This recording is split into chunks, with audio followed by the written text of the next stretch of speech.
Topping our morning rush for you, are following breaking news. BCSO confirming deputies shot and killed a woman in the South Valley this morning. Here's a look at the scene near 2nd Street in Rio Bravo. This video into our news from just a few hours ago. The Sheriff's Department says they responded to a domestic dispute and were confronted by an armed woman this morning. She was shot and killed. Investigators do say a deputy suffered minor injuries. In about a month, UFC title holder Jon Jones is scheduled to be back in court battling another criminal charge. The UFC title holder is now charged with battery. According to a criminal complaint, a waitress told police that Jones inappropriately slapped her while she was working at a strip club. Yesterday, he paid a $300 fine, lifting the warrant. Chris.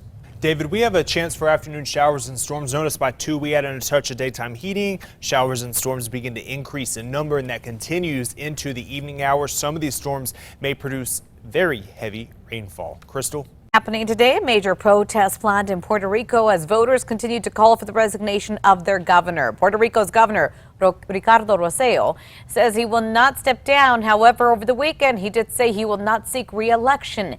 The governor is facing mounting pressure to leave his seat since homophobic messages were leaked earlier this month. Today, the man who confessed to shooting and killing a man on I-40 is scheduled to be in court. A judge will decide whether or not Donald Duquette will be held until trial. Last week, Duquette turned himself into police after he said he shot and killed a man on I-40 last week after smoking meth and marijuana over the weekend and felt like he had to defend himself. The man who police say was shot in the hip while burglarizing a home is back on the streets this morning after being released on his own recognizance. Isaac Undijo is accused of breaking into a home Friday morning.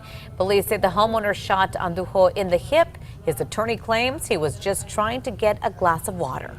A national health alert this morning from Costa Rica. Officials are warning about tainted alcohol after 19 people were confirmed to have died from methanol poisoning. The government says that they have confiscated about 30,000 bottles of the possibly poisoned alcohol. Vendors who sell the drinks could face criminal sanctions. Taos County Sheriff's Office says ICE raids in Taos are only rumored. This comes as residents in the area say they've seen ICE officials over the weekend. Raids began last week across major U.S. cities. However, none have been confirmed in New Mexico. The Taos County Sheriff could not say, though, if there was a federal presence. Special counsel Robert Mueller is scheduled to testify before the House this week. House Republicans say they are planning for some tough questions for Mueller. This as Democrats say that they plan to air evidence of wrongdoing by President Donald Trump in a potentially last-ditch bid to impeach him. Mueller's testimony is set to begin on Wednesday. An environmental group is threatening to sue the U.S. Forest Service and the U.S. Fish and Wildlife Service. That's new this morning. Their journal reports the Center for Biological Diversity says the agencies are allowing livestock to graze in restricted areas along the Gila River watershed. The group says it will sue in federal court if the cattle are not removed in 60 days. Crystal, let's take a look at that Metro Threat Index today. It's actually pretty elevated. It's at a 6, and that's because we have a chance for afternoon storms here in the metro, producing cloud-to-ground lightning as well as gusty winds and heavy rainfall. And it's also going to be breezy to windy this morning thanks to those East Canyon winds. David? Today, we're waiting to learn when the funeral for a Roswell firefighter will be held. Jeff Strobel was hospitalized last month after a blast left him and Hobie Bonham seriously injured. Now, a few weeks ago, his recovery took a turn when he developed internal bleeding. Yesterday, the Roswell Fire Department confirmed that Strobel died in Lubbock, Texas. The Albuquerque Film Office looking to fill several job openings this morning. This is new and competitive incentives for studios and production companies are already paying off. Starting this month, legislation does increase the annual cap on film production tax credit payments from $50 million to $110 million, boosting the number of film permits.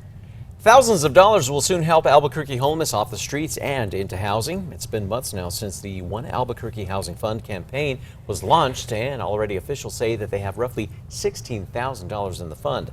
Officials say right now much of that money is coming from merchandise sales and online donations. ART buses expected to begin rolling down Central today. The city says 5 buses in the fleet will hit the streets as drivers start training.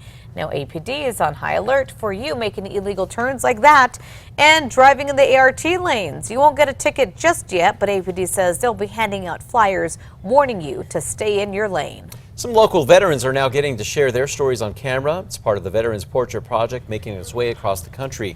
Stacey Pearsall, an Iraq war veteran, is behind the project. After being injured in Iraq, she combined her passion for photography and the military, then set out to tell the stories of our nation's veterans.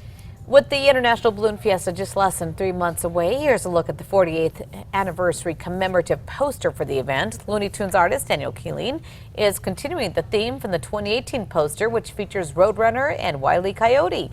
Looney Tunes will be featured in every poster until 2021. Chris. So let's take a look at that morning drive out there. Everything flowing pretty nicely along I-40 as well as I-25. Notice all the green, no major slowdowns anywhere, and no accidents being reported. We're taking a live look at the Big Eye. Look at all that traffic moving pretty nicely out there under mostly sunny skies. David, back. The Albuquerque Ice Taupes, they are waking up winners this morning. The Taupes playing as the Dukes last night. They beat the El Paso Chihuahuas 8-7. Now they're going to be hitting the road for a 3-game series against the Salt Lake Bees. First game is scheduled for tomorrow evening. First pitch, 6:35 p.m. Good luck to them. Time now for the 5 facts. Let's start number 5 here. Albuquerque's biggest event, less than 3 months away. This morning, we're getting a look at the 48th anniversary commemorative poster for the International Balloon Fiesta. Looney Tunes artist Daniel Keeling is continuing the theme from the 2018 poster, which features Roadrunner and Wile E. Coyote. This time, the Coyote has his own balloon in the shape of his own head, chasing the Roadrunner. FYI, Looney Tunes will be featured in every poster leading up to the Fiesta's 50th anniversary in 2021. At number 4, some local veterans are now getting to share their stories on camera. It's part of the Veterans Portrait Project. It's making its way across the country. Stacy Pearsall, an Iraq war veteran, is behind the project. After sustaining injuries in Iraq, she decided to combine her passion for photography and the military, then set out to hear and tell the stories of our nation's veterans, all through the art of portraits.